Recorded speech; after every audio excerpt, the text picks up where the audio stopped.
श्री सच्चिदानंद सद्गुरु साईनाथ महाराज की जय। श्री सच्चिदानंद सद्गुरु अलिवेलु मंगम्म सहित भरद्वाज महाराज की जय। श्री सच्चिदानंद सद्गुरु नामपल्ली बाबा महाराज की जय। जय साई मास्टर। ఈరోజు సత్సంగంలో మనం శ్రీ సాయినాథ ప్రబోధామృతం అనే గ్రంథాన్ని వివరించుకుంటున్నాం. రచన పూజ్యశ్రీ ఆచార్య ఎక్కిరాల భరద్వాజ మాస్టర్ గారు. దీనిలో మనం సద్గురు వాక్యోపదేశం అనే 2వ అధ్యాయాన్ని మనం చదువుకుంటున్నాం. క్రితం సత్సంగంలో మనం ఏం చెప్పుకున్నామంటే బాబా సూక్తుల్ని మనం ఎప్పుడైతే అర్థం చేసుకుని ఆచరించడం అన్నది మొదలు పెడతామో వాటిని అర్థం చేసుకుని పాటించడంతో లౌకిక జీవితానికి సాధనకు మధ్యనున్న అడ్డుగోడ బ్రద్దలై పరిశుద్ధ వ్యక్తిగత సాధన జీవితమే ఉత్తమ సామాజిక జీవితానికి పునాదిగా రూపొందుతుంది అని చెప్పుకున్నాం. అంతవరకు సాధనకు అంతరాయంగా కనిపించిన భక్తుల లౌకిక జీవితం సాధనకు దోహదకారి అవుతుంది. అప్పటి వరకు మనకేమవుతుంది, సాధనకు ఈ లౌకిక జీవితం అంతా అంతరాయంగా అనిపిస్తుందట. ఎప్పుడైతే మనం బాబా సూక్తుల్ని వాటిల్ని చదువుకొని మనం మననం చేసుకొని ఆచరించడం అనేది ఎప్పుడైతే ప్రారంభిస్తామో అప్పుడు లౌకిక జీవితం సాధనకు దోహదకారి అవుతుందట. సాధన సామాజిక జీవితాన్ని పరిశుద్ధమనర్చే సాధనంగా రూపొందుతుంది. దైవాన్ని విస్మరింపజేసేదిగా తలచబడుతున్న ప్రాపంచిక జీవితం సాధనను గుర్తు చేసే తోడు నీడగా ప్రత్యక్షమవుతుంది. సహజంగా ఏమవుతుంది, దైవాన్ని విస్మరింపజేస్తుంది మనకి బయట కనిపించే ఈ ప్రాపంచిక జీవితం అంతా. కానీ ఆ సద్గురు భక్తునకు ఏమవుతుందంటే ఆచరించే వాళ్ళకి ఏమవుతుందంటే ఈ ప్రాపంచిక జీవితమే సాధనను గుర్తు చేసే తోడు నీడగా ప్రత్యక్షం అవుతుందట. ఎంత అద్భుతమైన వాక్యాలో చూడండి. దాన్ని ఆచరిద్దామని ఎప్పుడైతే మనం పూనుకుంటామో అప్పుడు లౌకిక జీవితం మరి ఎవరికైతే ఇది ప్రతిబంధకం అవుతుందో ఈ లౌకిక జీవితం అది మనకి సాధనను గుర్తు చేసేదిగా తోడు నీడగా ప్రత్యక్షం అవుతుంది. ఆ పరిస్థితులు అవే మనకి ప్రాపంచిక జీవితమే మన చేత సాధన చేయిస్తుంది అన్నమాట. అంతేకాదు సాయి సూక్తులు కేవలం మనసుకు అర్థమయ్యే పదజాలము శబ్దజాలము మాత్రమే కాదు, అవి మహామంత్రాలు, నిరంతర ఆత్మనిష్ట యందు నిలిచి ఉండే ఆత్మవేత్తల వాక్యాలు. ఇవి మహామంత్రాలట. బాబా సూక్తులు ఏదో శబ్దాలు పదాలు కాదు, అవి మహామంత్రాలు, నిరంతరం ఆత్మనిష్ట యందు నిలిచి ఉండే ఆత్మవేత్తల వాక్యాలు. అట్టి అతీత తపశ్శక్తి చేత ఉత్తేజితమై ఉంటాయి. అవన్నీ మహనీయుల తపశ్శక్తి చేత అవన్నీ ఉత్తేజితమై ఉండే వాక్యాలు అనమాట. అవేవో మామూలు మాటలు శబ్దాలు, మన మాటల్లాగా శబ్దాలు పదజాలాలు మనం మాట్లాడే మాటలు లాంటివి కాదు అవి అని చెప్తున్నారు. కనుకనే వేదాలు పవిత్ర మంత్రాలుగా అనాదిగా నిలిచాయి. ఆ వేదాలు అవన్నీ కూడా ఎట్లా వచ్చాయంటే అలాంటి ఆత్మవేత్తల నోటి నుండి వచ్చినవే, అందుకే అవి అంత పరమ పవిత్రమైనవి. అలాగే సాయి చెప్పిన వాక్యాలు కూడా అంతటి, వేదాలు ఉపనిషత్తులు ఇవన్నీ ఎంత పవిత్రమో అవన్నీ అంతటి పవిత్రమైనవి అని చెప్పారనమాట. అవన్నీ శృతులే అని చెప్తున్నారు. కనుక మహనీయుల వాక్యాలన్నీ శృతులలో అలా ఏర్పడినవి. వాటిని అధ్యయనం చేయడం, మనన నిధిధ్యాసనను సలపడం ఆత్మ ప్రాప్తికి ఆవశ్యకం. కనుక ఈ అధ్యాయంలో కొన్ని సాయి సూక్తుల భావాన్ని ఆచరణయోగ్యమయ్యేలా వివేచిద్దాము. బాబా చెప్పిన సాయి సూక్తులు మనకి, ఆ సూక్తులన్నీ బాబా చెప్పినవన్నీ ఇవి ఎలా మనకి ఆచరణ యోగ్యము అనే దాన్ని మాస్టర్ గారు ఇక్కడ విశ్లేషించి మనకి వివరిస్తున్నారనమాట. మొదటి సూక్తి ఈరోజు మనం చదువుకుందాం. భగవంతుడు మనల్ని ఎలా ఉంచితే అలా ఉండాలి. ఇక్కడ చెప్పిన మొదటి సూక్తి ఏంటంటే ఇక్కడ వివరిస్తున్నది మాస్టర్ గారు, భగవంతుడు మనల్ని ఎలా ఉంచితే అలా ఉండాలి అని బాబా సూక్తి. మనకి లీలామృతం వాటిలో చదువుకున్నాం. భగవంతుడు మనల్ని ఎలా ఉంచితే అలా ఉండాలి, అది బాబా సూక్తి. అలా ఉండకుండా ఉంటున్నామండి మేము? లేదు, అలాగే ఉంటున్నాం కదా, భగవంతుడు ఎలా ఉంచితే అలాగే ఉన్నాం కదా అని అనిపిస్తుంది. అబ్బో రోజు పూజ చేస్తున్నాం, అన్నీ చేస్తున్నాం, ఉన్నాం కదా మేము, ఆయన్ని స్మరిస్తూనే ఉన్నాం కదా అని మనకు అనిపిస్తుంది. నిజానికి ఉన్నామా లేదా మనకి మన అంతఃసాక్షి చెప్తూ ఉంటుంది అనమాట. బాబా చెప్పినట్టు ఆయన ఉంచినట్టుగా మనం ఉంటున్నామా లేదా అనేది. దీనికి ఇప్పుడు నాకు చదువుతుంటే ఒకటి గుర్తొచ్చిందండి. అంటే నాకు కనెక్షన్ ఉందో లేదో చదివితే కానీ తెలియదు. కానీ ఒకటి గుర్తొస్తుంది చదువుతుంటే. ఒకసారిట ఒక అతను బాగా పూజలు పునస్కారాలు ఇవి చేస్తూ ఉండేవాడట. చేస్తూ ఉంటే ఒకసారి అతను ఏమైందంటే అతనికి ఏదో వచ్చి అనారోగ్యంతో అతను మరణించి నరకానికి వెళ్ళాట.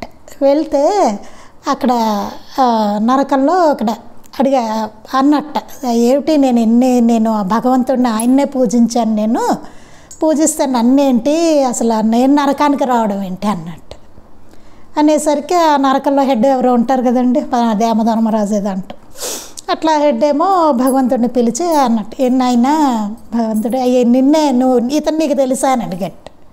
ఇతను ఎవడో నాకు తెలియదు పో అన్నట్టు. అదేంటి స్వామి నిన్నే కదా నేను ఎప్పుడు కొలుస్తున్నది చేస్తున్నది అంటే వీడు ఎవడో నాకు తెలియదు అన్నట్టు. ఎందుకంటే ఆయన చెప్పినట్టుగా ఏమీ జీవితంలో వాడు ఏమీ ఆచరించలేదు. ఏదో పూజలు పునస్కారాలు చేసుకుంటూ నేను ఆయన్నే ఎప్పుడు స్మరిస్తున్నాను కదా అని అనుకుంటున్నాడు. కానీ భగవంతుడు కోరుకున్నట్టుగా వాళ్ళు లేడనమాట అక్కడ. అది ఇలా మన జీవితాలు ఇట్లా నడుచుకుపోతూ ఉంటాయి అన్నమాట. మన ఆధ్యాత్మికత అనుకుంటూ ఏవో చేసుకుంటూ పెడుతూ ఉంటాము, మనకు మనం తృప్తిపరుచుకుంటూ ఉంటాం. కానీ నిజానికి భగవంతుడు ఆయన డెఫినేషన్ ఏంటి ఆధ్యాత్మికత అంటే? ఆయన డెఫినేషన్లో మనం అసలు ఎట్లా ఉండాలి, ఆయన ఏమని చెప్తున్నారు అది దానికి ఆలోచించుకో. మన సిద్ధాంతం ఒకటి ఉంటుంది, ఆ సిద్ధాంతంతో మనం వెళ్ళిపోతూ ఉంటాం. కానీ బాబా సిద్ధాంతం ఏంటి అన్నది ఆలోచించు. మనకంటూ మనం ఒక సిద్ధాంతం పెట్టుకుంటాం, ఇది మంచి ఇది చెడు అనుకుంటూ వెళ్ళిపోతూ ఉంటాం. కానీ నిజంగా ఆయన దృష్టిలో ఏంటి అన్నది ఆలోచించు. ఆయన ఏం చెప్తున్నారు? ఆయనే కదా ప్రమాణం, మరి భగవంతుడే ప్రమాణం కదా, ఆయన మాటలే ప్రమాణం. అదేమిటని తెలుసుకునో పోనీ ఆచరిద్దామనో అలా ఉందామనే ప్రయత్నం కానీ అవి ఏమీ మన జీవితాల్లో కనబడవు. అది అందుకని మొదటి సూక్తి ఏంటంటే భగవంతుడు మన ఎలా ఉంచితే అలా ఉండాలి అనేది మొదటి సూక్తి. ఈ సూక్తిలోని భావం కొంతవరకు నిష్ఠా ఓరిమిల గురించి బాబా చెప్పిన దాంట్లో ఇమిడి ఉన్నది. ఈ సూక్తిలో ఉన్న భావం ఏంటంటే కొంతవరకు మనకి నిష్ఠా ఓరిమిలు, మనం నిష్ఠా సబూరి అనే అధ్యాయం కూడా మనం చదువుకున్నాం ప్రవచనాలు, వాటి గురించి బాబా చెప్పిన దాంట్లో ఇమిడి ఉన్నది. సామాన్యంగా మానవుడు నైజం ఉన్నదానితో ఎన్ని ఉన్నా సరే అసంతృప్తి, లేని దానికోసం తపన. అంతే కదండి, మన జీవితాలు అంతా ఎలా ఉంటాయంటే ఉన్నదానితో అసంతృప్తి, లేని దేనికోసమో తపన. ఎన్ని నెరవేరినా సరే మన జీవితంలో కొత్త కొత్త కోరికలు వస్తూనే ఉంటాయి. అవి నెరవేరన్నాడు పొంగిపోతూ ఉంటాం, నెరవేరని నాడు కృంగిపోతూ ఉంటాం. నెరవేరితే భగవంతుడు బాబా అంతటా ఆయన లేడంటాం, నెరవేరకపోతే కుంగిపోయి ఆయన్ని తిట్టేవాళ్ళమో ఉంటాం, ఆయన్నే అంటాం తిరిగి. అది సామాన్యంగా మానవుడు నైజం ఉన్నదానితో ఎన్ని ఉన్నా సరే అసంతృప్తి, లేని దానికోసం తపన. ఏదైతే లేదో దానికోసం తపన, ఉన్నదానితో అసంతృప్తి, తృప్తిగానూ ఉండం మనం. అంటే ఆశ మనిషి నైజం. మనిషి నైజం ఏంటంటే ఆశ. ఏదో ఒక ఆశతో మనం ఉంటాం, బ్రతుకుతూ ఉంటాం. ఏదో ఒక ఆశ, ఒక్కొక్కడికి ఒక్కొక్క రకమైన ఆశ, దాంతోనే బ్రతుకుతూ ఉంటాం మనం. ఆశకు మోహం కారణం. అసలు ఆశ ఎక్కడిది, ఏంటి కారణం? ఆశ అనేది ఎందుకు వస్తుందంటే మోహం. ఆ మోహం వలన ఆశ వస్తుందట. మోహానికి వివేకం లేకపోవడం కారణం. ఈ మోహం అనేది ఎందుకు కలుగుతుంది మనకి అంటే వివేకం లేదు మనకి. ఆలోచించుకునే వివేకం అంటే మనకు బుద్ధి సరిగ్గా పనిచేయడం లేదు, వివేకవంతంగా పనిచేయడం లేదు బుద్ధి. అసలు అవివేకమే వ్యామోహం అంటే. దేని మీద మనకు ఒక వ్యామోహం కలిగిందంటే మన అవివేకమే కారణం. వివేకం అన్నవాడికి వ్యామోహం కలగదు, అవివేకికే వ్యామోహం కలుగుతుంది. మనం అందరం ఏదో ఒక వ్యామోహంలో ఉంటాం. ఎందుకంటే మనందరం అవివేకులం, అజ్ఞానులం, అవివేకులం. ఇదంతా ఎప్పుడు అసంతృప్తితో ఉంటాం. ఆశ, ఉన్నదానితో అసంతృప్తి, లేని దేనికోసమో తపన. మనకి ఎన్ని నెరవేరినా మనకు కొత్త కోరికలు వస్తూ ఉంటే ఇవన్నీ మన లక్షణాలు అన్నమాట. వ్యామోహము, ఆశ అనేవి అనేక స్థాయిల్లో మనిషిని అనేక రీతులు ప్రేరేపిస్తాయి. ఈ వ్యామోహము, ఆశ ఇట్లాంటివన్నీ ఏమవుతాయంటే అనేక స్థాయిల్లో మనిషిని అనేక రీతులు ప్రేరేపిస్తాయి. అనేక స్థాయిలు ఉంటాయి దీనిలో. ఆ అనేక రీతులుగా మనని ప్రేరేపిస్తూ ఉంటాయి. అబ్బే నాకు వ్యామోహం లేదండి, ఆశ లేదండి, నేను ఎన్ని కథలైనా చెప్పచ్చు కదా. ఏమవుతుంది? ఎందుకంటే నాకు సైకిల్ మీద వ్యామోహం లేకపోవచ్చు, ఎందుకంటే నాకు సైకిల్ ఉంది కాబట్టి. ఇంకో దాని బండి మీద ఉంటుంది వ్యామోహం. అప్పుడు నాకు సైకిల్ లేని వాడికి సైకిల్ మీద వ్యామోహం ఉంటుంది. చూసారా? అది ఉంటే బాగుండు, అది ఉంటే బాగుండు. నేనేమంటే అబ్బాయి ఇల్లు మీద అబ్బాయి లేదండి, ఎందుకండి ఇల్లులు అన్నాను అనుకోండి, అది పూర్తిగా ఏం కాదు, నాకు ఉంది కాబట్టి అలా అంటున్నాను. లేకపోతే ఆ వ్యామోహం ఉంటుంది. ఇట్లా మనకి లేని దాని మీద వ్యామోహం, ఉన్నదాంతో హాయిగా ఉండలేం, ఉన్నదాంతో సంతృప్తిగా ఉండలేం. మనం ఉండట్లేదు కాబట్టే కదా ఈ కాపీను ఇదంతా ఎందుకు వస్తుంది మనకి? ఆశ, ఇది కావాలి, అది కావాలి, ఇదంతానమాట. శారీరక స్థాయిలో తన అంతస్తు, కుల, వంశ ప్రతిష్టలు, అంధవికారాల చింత పనిచేసి వాటి ద్వారా తాను కర్మసూత్రం అనే భగవంతుని నిర్ణయం చేత ఎలా జన్మించాడో అలా కాక అంతకంటే ఆయా విషయాల్లో అధికుడుగా లోకుల చేత గుర్తించబడాలని యత్నిస్తాడు. శారీరక స్థాయిలో తన అంతస్తు, మనకు ఒక స్టేటస్ ఏదో పెట్టుకుంటాం కదా, అది అంతస్తు, కుల, వంశ ప్రతిష్టలు, అంధవికారాలు, చింత పనిచేసి ఇవన్నీ మనకు పనిచేస్తాయి అన్నమాట. ఒక స్టేటస్ ఉండాలి సమాజంలో కదా, అదొకటి. కులం, నా కులం గొప్పది. వంశ ప్రతిష్టలు, చాలా గొప్ప వాళ్ళు అండి, చాలా ప్రతిష్ట కలవండి వంశ ప్రతిష్టలు. అంధవికారాలు, చింత, అందంగా ఉంటే అహంకారము, అందంగా లేకపోతే ఒక రకమైన న్యూనతాభావం, అయితే ఎలా అందంగా ఉండాలనే ప్రయత్నం. ఇవన్నీ పనిచేసి వాటి ద్వారా తాను కర్మసూత్రం అనే భగవంతుని నిర్ణయం చేత ఎలా జన్మించాడో వీటన్నిటి ద్వారా కర్మసూత్రం పనిచేస్తూ ఉంటుంది మనకి. ఇవన్నీ మనం ఎట్లా, వీటిని అన్నిటినీ మనం ఎలా ఉపయోగించుకున్నాం గత జన్మలో, అంతే కదండి. వాటి పట్ల మన భావం ఎలా ఉంది, ఎట్లా ప్రవర్తించాం, వాటి పట్ల ఇవన్నిటిని బట్టి కర్మసూత్రం అనేది పనిచేస్తుంది. ఆయన కూడా ఏమీ చేయడండి, ఒక కర్మసూత్రం పనిచేస్తుంది. ఆ పనిచేసి అప్పుడు భగవంతుని నిర్ణయం చేత భగవంతుడు ఏం చేస్తాడు, ఆ కర్మసూత్రాన్ని బట్టి ఎలా జన్మించాలో అట్లా పెడతాడు ఆయన మనని. అలాంటి జన్మ మనకిస్తాడు ఆయన. అలా కాక అంతకంటే ఆయా విషయాల్లో అధికుడుగా లోకుల చేత గుర్తించబడాలని యత్నిస్తాడు. సరే, అంతవరకు మన జీవితాలు జరుగుతూ ఉంటాయి ఆ కర్మసూత్రాన్ని బట్టి.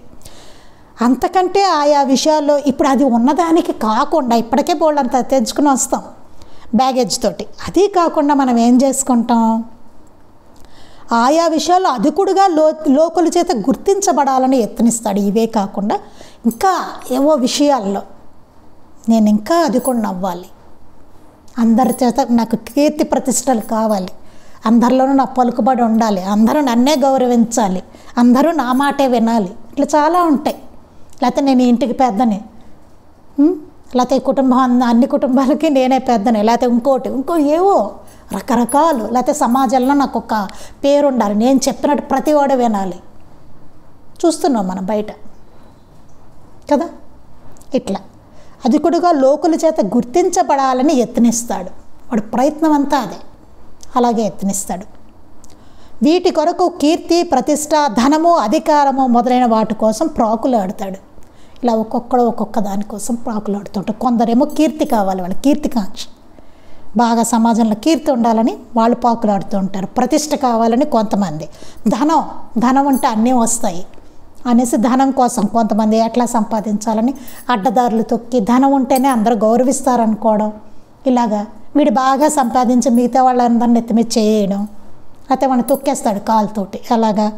లేకపోతే అధికారం, బాగా అధికారంలోకి వచ్చి మిగతా కింద వాళ్ళందరినీ హింసించడం, అవి కూడా చూస్తాం మనం లోకంలో, ఇవన్నీ చూస్తూ ఉంటాం మనం. మొదలైన వాటి కోసం ప్రాకులాడతాడు, వీటన్నిటి కోసం ప్రాకులాడతాడు మనిషి. కొద్దో గొప్ప మనం కూడా అండి, అంత హై లెవెల్ కాకపోయినా, మనం సమాజానికి చెందినంత హై లెవెల్ కాకపోయినా మన లెవెల్లో కూడా మనం చేస్తూ ఉంటాం. కీర్తి, ప్రతిష్ట, ధనము, అధికారము, వీటన్నిటికీ మనం కూడా దాసోహాలు అయ్యి చేస్తూనే ఉంటాం. సరిగ్గా మన గురించి మనం ఆలోచించుకుంటే క్లారిటీ వస్తుంది. ఒక లెవెల్లో మనకు కూడా ఉంటుంది, అది కూడా తప్పే అని చెప్తున్నారు. అక్కడ పెద్ద హై లెవెల్ అక్కర్లేదు మనం చెప్పుకున్నట్టు. అందుకని దానికి కూడా ప్రాకులాడుతాడు. ఎన్నో తప్పుడు మార్గాలు కూడా తొక్కుతాడు, వాటి కోసం ఎన్ని తప్పుడు మార్గాలైనా తొక్కుతాడట. ఎంతో ధర్మహీనులైన వారి కాళ్ళు కడుగుతాడు, ధర్మహీనుల కాళ్ళు కూడా కడుగుతాడట వాటి కోసం. కీర్తి కావాలి, కీర్తి కోసం, ప్రతిష్ట కోసం, ధనం కోసం, అధికారం కోసం, ఆ మన్నన కోసం మనం చూస్తూ ఉంటాం బయట. పొలిటీషియన్స్ తెలుస్తూనే ఉంటుంది. వాళ్ళు కాళ్ళు కడుగుతారు, ధర్మహీనులైన వారి కాళ్ళు కడుగుతూ ఉంటారు. వారు మెప్పు కోసం హీన ప్రవృత్తికి కూడా వెనుకాడడు.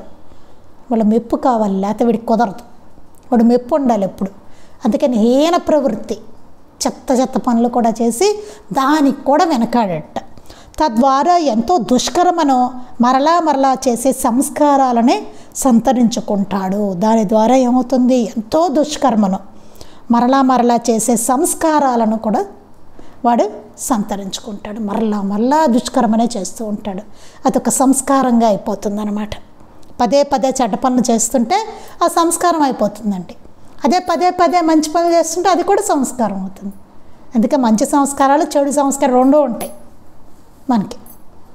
అంటే ఏ అంశాల్లో ఉన్నతి కోసం ప్రాకులాడాడో ఆ అంశాల్లో ఉత్తర జన్మల్లో దెబ్బతినేందుకు హేతువైన కర్మ సంచయాన్ని మూటగట్టుకుంటాడు. చాలా ఇంపార్టెంట్ పాయింట్ అండి. అంటే అసలు ఒక్కొక్కసారి చదివితే ఈ లైన్ చాలా భయం కూడా వేస్తుంది మనకి. మనం జీవితంలో అందరం అండి, మనం జీవితంలో ఏ అంశాల్లో ఉన్నతి కోసం ప్రాకులాడతామో, ఏ అంశాల్లో మనం బాగా ఉండాలని, ఉన్నతి కావాలని ప్రాకులాడతామో ఆ అంశాల్లో తర్వాత జన్మల్లో దెబ్బతినేందుకు హేతువైన కర్మ సంచయాన్ని మూట కట్టుకుంటాడు. తర్వాత జన్మల్లో మనం దెబ్బతింటాం ఆయా అంశాల్లో ఖచ్చితంగా. మాస్టర్ గారు చెప్తున్నారు. ఎందుకంటే వాటి పట్ల మనకు సరైన భావన లేదు, ఏదో ప్రాకులాడుతున్నాం. వాటి వల్ల ఏమవుతుంది? ఆ కర్మ సంచయాన్ని మూట కట్టుకుంటాడు వాడు. కర్మ పెరిగిపోతుంది దానివల్ల. ఏ అంశాలలో ఉన్నతి కోసం పాకులాడితే అది మనకు వచ్చే జన్మలో, ఉత్తర జన్మల్లో దెబ్బ కొడుతుంది. చూడండి ఎట్లా ఉంటుందో. ఆ కర్మసూత్రం అన్న దాని నుంచి అస్సలు తప్పించుకోలేము, ఎవ్వరం తప్పించుకోలేము. అంతలా ఉంటుంది అది. భగవంతుడు కూడా ఆయన ఏం కనికరించడు, దానికి వదిలేస్తాడు ఆయన. అందుకే కదా మనం ఇప్పుడు ఎందుకని ఏవేవో సమస్యలు వస్తున్నాయి, రోగాలు వస్తున్నాయి, కష్టాలు వస్తున్నాయి, ఆయన వెళ్ళి ఆశ్రయిస్తున్నాము. మళ్ళీ చూసారా, ఇదంతా ఎక్కడ చేసుకున్నాం? ఆయన చేసింది కాదు, మనం ముందు జన్మల్లో చేసుకున్నాం. ఆ అంశాల్లో పొరపాట్లు చేసాం, ఆ పొరపాటు ఇప్పుడు అనుభవిస్తున్నాం మనం. అది మానసిక స్థాయిలో తాను తెలివైన వాడినని, విజ్ఞానవంతుడినని లోకాన్ని నమ్మింపజూస్తాడు. వీడు ఏమన్నా ఎలా నమ్మిస్తాడు లోకాన్ని? మానసిక స్థాయిలో చాలా తెలివైనవాడు, విజ్ఞానవంతుడు. మనం అనుకోకపోతే ఉండలేం కదండి. అనుకుంటూ లోకాన్ని నమ్మింపజూస్తాడట. లోకాన్ని అంతటినీ అదొక రకమైన వంచన చేయడం మొదలు పెడతాడు, నమ్మిస్తాడు.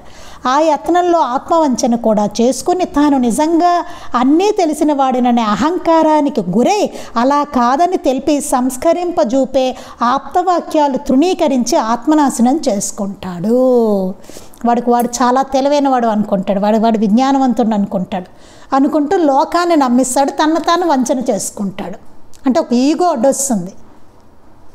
అడ్డొస్తుంది. తనకు తెలిసింది కాదంటే వాడు ఒప్పుకోలేరన్నమాట. అట్లాంటి ఈగో అడ్డొస్తుంది. వచ్చి ఆత్మవంచన చేసుకుని తాను నిజంగా అన్నీ తెలిసిన వాడేననే అహంకారానికి గురై నాకు అన్నీ తెలుసు, ఎవడ చెప్పక్కర్లా, నాకు అన్నీ తెలుసు, ఎవడ చెప్పింది వెండో, తప్పురే అని చెప్తే వెండో, అలాంటి అహంకారానికి గురయ్యి అలా కాదని తెలిపి సంస్కరింపజూసే ఆప్తవాక్యాలు తృణీకరించి ఆత్మనాశనం చేసుకుంటాడు. అలా కాదని చెప్పే ఆప్తవాక్యాలు తెలిసిన వారు ఎవరైనా చెప్పినా వాటిని అన్నిటినీ తృణీకరించి వాడు ఆత్మనాశనం చేసుకుంటాడట.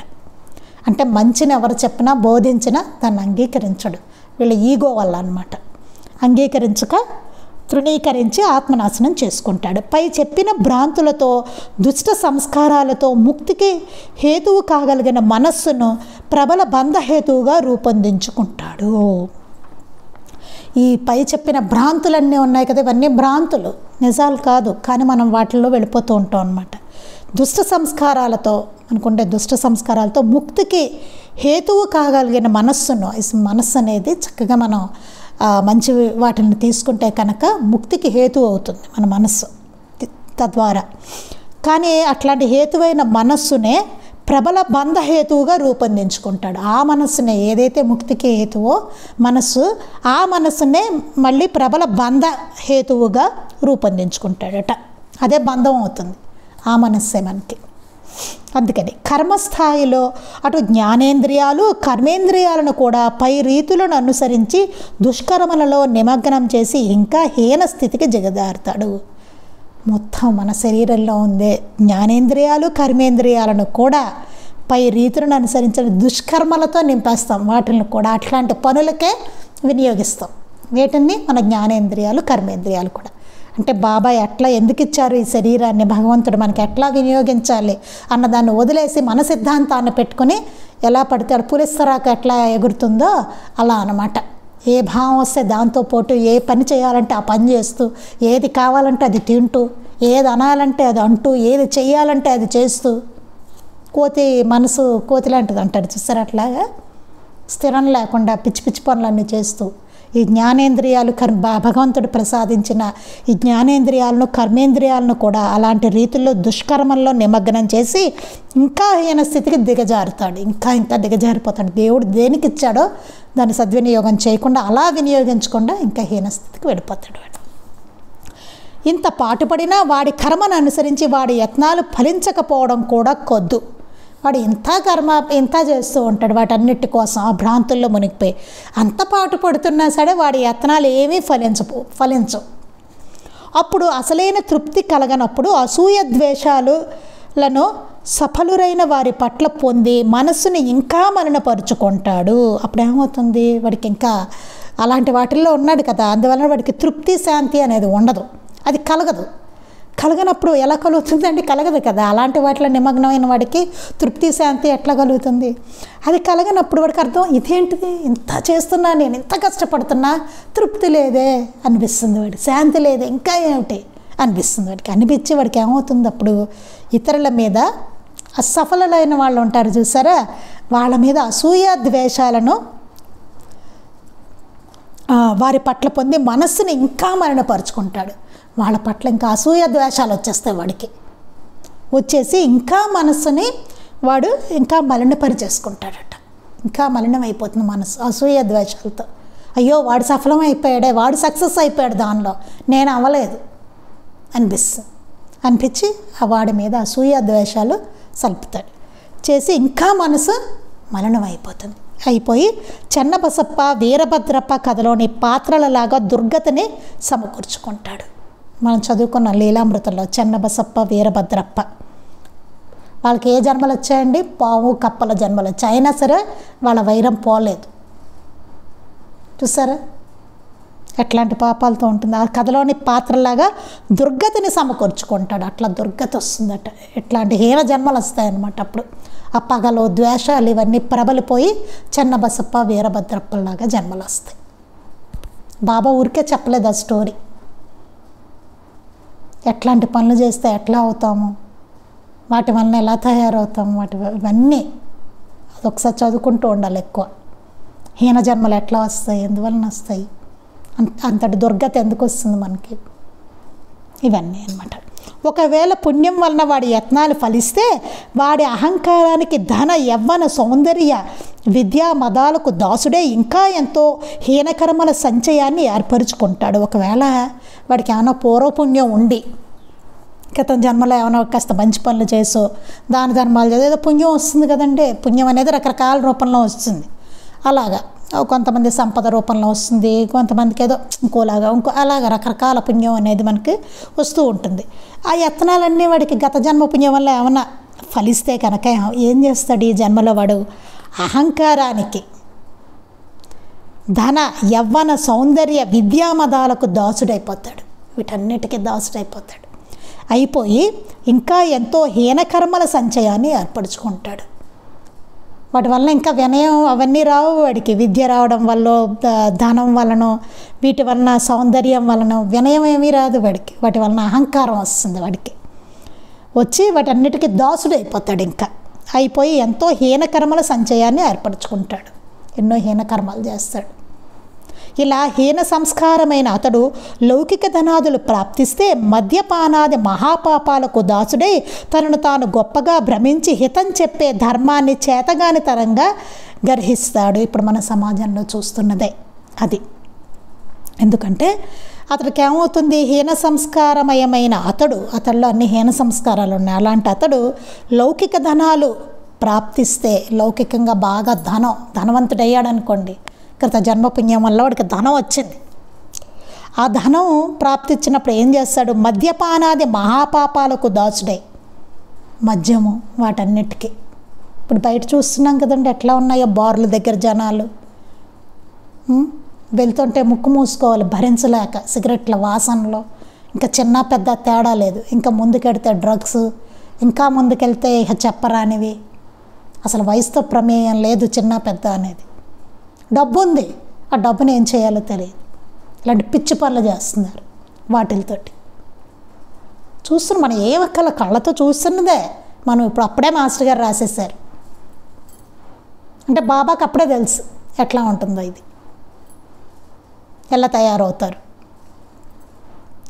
చేసి. ఈ మహాపాపాలకన్నీ దాసుడే తనను తాను గొప్పగా భ్రమించాడు, చాలా గొప్పగా అనుకుంటాడు వాడు. తెలుసు మనకి, బయట చూడండి అదొక స్టేటస్ సింబల్, అదొక ప్రెస్టేజ్ తాగడం అనేది. పెద్ద పెద్ద పార్టీల్లో తాగడం అనేది ఒక ప్రెస్టేజ్ అన్నమాట. అది తాగకపోతే వాడిని ఏదో చాలా హీనంగా చూస్తారు. మంచినీడు తాగేవాడినో కూల్ డ్రింక్ తాగేవాడినో చులకనగా చూస్తారు. అదేంటి తాగవా, అలవాట్లేదా, వాడు ఒక పనికిరాని వాళ్ళ కనబడతాడు. వీడు చాలా గొప్పగా అనిపిస్తూ ఉంటాడు. అది ఇట్లాంటి పరిస్థితి మనం చూస్తున్నాం, సమాజంలో కనబడుతూనే ఉంది. అదొక గొప్ప, ఎంత మామూలు అయిపోయింది తాగడం అనేది. ఎంత దారుణం అంటేనండి, చిన్నపిల్లల బర్త్డే పార్టీల్లో కూడా తాగుతున్నారండి. ఆ పిల్లోడు కదా నేర్పించేది. చిన్న పిల్లవాడు బర్త్డే అంటే అట్లా చేయాలి, వాడి ఫ్రెండ్స్ని పిలుచుకుంటావా, లేకపోతే నీ ఫ్రెండ్స్ని పిలుచుకుంటాం, ఏదో పిలుచుకుంటే ఆగో కేక్ కటింగ్ చేసుకుంటారు, తింటారు. పోనీ దేవుడు దెయ్యం మాట వద్దంటే అట్టగానే చేసుకోవాలి. అక్కడితో అయిపోయిందే. ఎందుకు తాగుళ్ళు ఇవన్నీ పిల్లలకి అసహ్యంగా ఇంట్రడ్యూస్ చేయడం? అసలు అంత చిన్న వయసులో వాళ్ళు చూస్తూ ఉంటే వాళ్ళు ఏమవుతారు, రేపొద్దున వాడి తండ్రి దగ్గర కూర్చొని తాగుతాడు. అఫ్కోర్స్ ఇప్పుడు జరుగుతున్నాయి, ఫ్యామిలీలు తాగుతున్నారు కూర్చొని కదా. అది పరిస్థితి.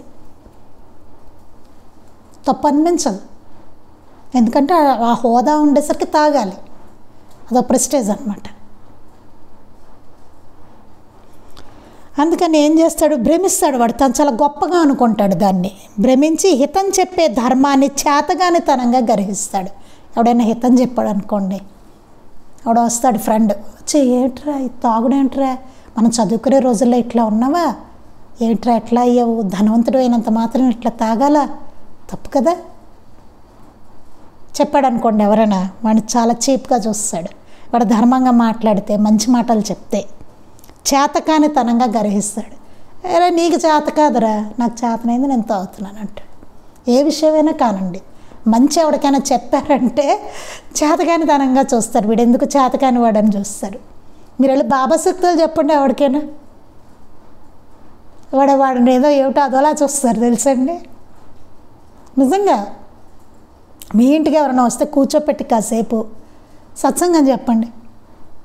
సత్సంగం అక్కడ బాబా చరిత్రలో కొన్ని మాటలు చెప్పండి. ఏదో చేతకాని వాళ్ళగా చూస్తారు, ఎందుకురా బాబు ఎక్కడికి వచ్చారో చూస్తారు. నిజానికి మనం మంచిదే, అలాంటి సాంగత్యం మనకు వద్దు అసలు. అది అట్లా మంచి అనేది ఎక్కదు చాలా కష్టమైంది. అది చాలా కష్టమైంది. ఒకవేళ ఏమైనా విన్నా దాని మీద నిలబడ్డం అనేది చాలా కష్టం. ఇప్పుడు మనమే ఎగ్జాంపుల్, ఎన్నిటికీ నిలబడగలుగుతున్నాం, బాబా సూక్తులు ఎన్ని చేయగలుగుతున్నాం. మంది కూడా భ్రమే ఒక రకంగా చూస్తే, మనమేమీ పెద్ద పర్ఫెక్ట్ కాదు కదా. ఏదో కొన్నేమో ఎక్కడెక్కడ ఒకటో రెండో చెప్పుకోవచ్చు. ఏదో చేసే బదులు కాస్త పారాయణ చేసుకుంటున్నాం, సత్సంగం చేసుకుంటున్నాం ఏమో ఆ టైంలో. ఇంకొకటి కొంచెం పిచ్చి పనులు చేస్తారు అంతే. పెద్దగా మిగతా వాటిలో పెద్దగా తేడా ఏమీ లేదు వాళ్ళకి మనకి కదా. నిజంగా ఆచరించగలిగినప్పుడే. అవునా, మనమేమీ పెద్ద ఎగ్జామ్షన్ అయితే కాదు. అందుకని ధర్మాన్ని చేతగానితనంగా గ్రహిస్తాడు. వాడే సర్వవిధాల తన యత్నంలో పరాజితుడైతే జూదము, త్రాగుడు మొదలైన వాటిలో తన దుఃఖాన్ని, అసంతృప్తిని మరువ యత్నిస్తాడు. అలా చేస్తాడు. లేదా వాడు సర్వవిధాల తన యత్నంలో పరాజితుడైతే, ఒకవేళ కనుక వాడేమైనా వాడి ప్రయత్నంతో వాడు ఏదో చేస్తూ వాడు ఏదైనా విఫలం చెందాడు అనుకోండి, పరాజితం అయ్యాడు అనుకోండి, విఫలం చెందాడు అనుకోండి, ఏం చేస్తాడు? జూదము, తాగుడు దానికి బానిస అవుతాడు. ఎందుకంటే ఆ దుఃఖాన్ని మర్చిపోవడం కోసం అనమాట, ఆ అసంతృప్తిని మర్చిపోవడం కోసం ఆ జూదము, తాగుడు వాటికి బానిస అవుతాడు. అదొక ఎక్స్ట్రీము, ఇదొక ఎక్స్ట్రీము. అహంకారంతో కన్ను మిన్ను కానక తాగడం, తిరగడం అదొక రకం అయితే, ఇవన్నీ ఫలించినప్పుడు వాడు ఏం చేస్తాడంటే, డబ్బులు ఏదో ఇంకోటి అయింది అయినప్పుడు వాడు ఏం చేస్తాడు? జూదము, తాగుడు వీటికి బానిసలాగా అయిపోతాడు. ఎందుకంటే ఆ దుఃఖాన్ని, అసంతృప్తిని మరవడానికి అలా ప్రయత్నిస్తాడు, అలా మర్చిపోవడానికి ప్రయత్నిస్తాడు అన్నమాట. అది చెడు కదా, అది చెడు మార్గం, సరైన మార్గం కాదు. అట్లా కనుక ఇంత దుష్కర్మకు తదనుసృత దుర్గతే మూల కారణం. ఇవన్నీ చేసుకుంటే ఏమవుతుంది? దీని అనుసారంగా వాడికి దుర్గతే మూల కారణం. వాడికి బాబా చెప్పిన సూత్రాన్ని అర్థం చేసుకొని అనుసరించకపోవడమే కారణం. ఇదంతా ఎందుకు జరుగుతుంది? బాబా చెప్పిన సూత్రాన్ని సరిగ్గా అనుసరించకపోవడం వల్లనే వీటన్నిటికీ కారణం అదే. బాబా చెప్పిన సూత్రాన్ని పాటించకపోవడమే అదే కారణం. ఆయన చెప్పిన సూత్రాన్ని పాటిస్తే కనుక జీవితం చాలా ఆనందదాయకంగా ఉంటుంది. ఈ భ్రాంతులు ఉండవు, ఈ భయాలు ఉండవు, ఈ దుఃఖం ఉండదు, ఈ ఆశ ఉండదు, ఈ వ్యామోహాలు ఉండవు. అది ఇక్కడ మాస్టర్ గారు చెప్తుంది. ఇంకా చాలా చెప్పారు మాస్టర్ గారు దీని గురించి. ఇంకా మనకి టైం అయింది కాబట్టి రేపు మిగిలింది మనం చెప్పుకుందాం. శ్రీ సచ్చిదానంద సద్గురు సాయినాథ్ మహారాజ్ కీ జై. శ్రీ సచ్చిదానంద సద్గురు అలివేలు మంగమ్మ సహిత భరద్వాజ మహారాజ్ కీ జై. శ్రీ సచ్చిదానంద సద్గురు నాంపల్లి బాబా మహారాజ్ కీ జై. గురుదేవ దత్త అవధూత చింతన. లోకా సమస్తాః సుఖినో భవంతు. లోకా సమస్తాః సుఖినో భవంతు. లోకా సమస్తాః సుఖినో భవంతు. జై సాయి మాస్టర్.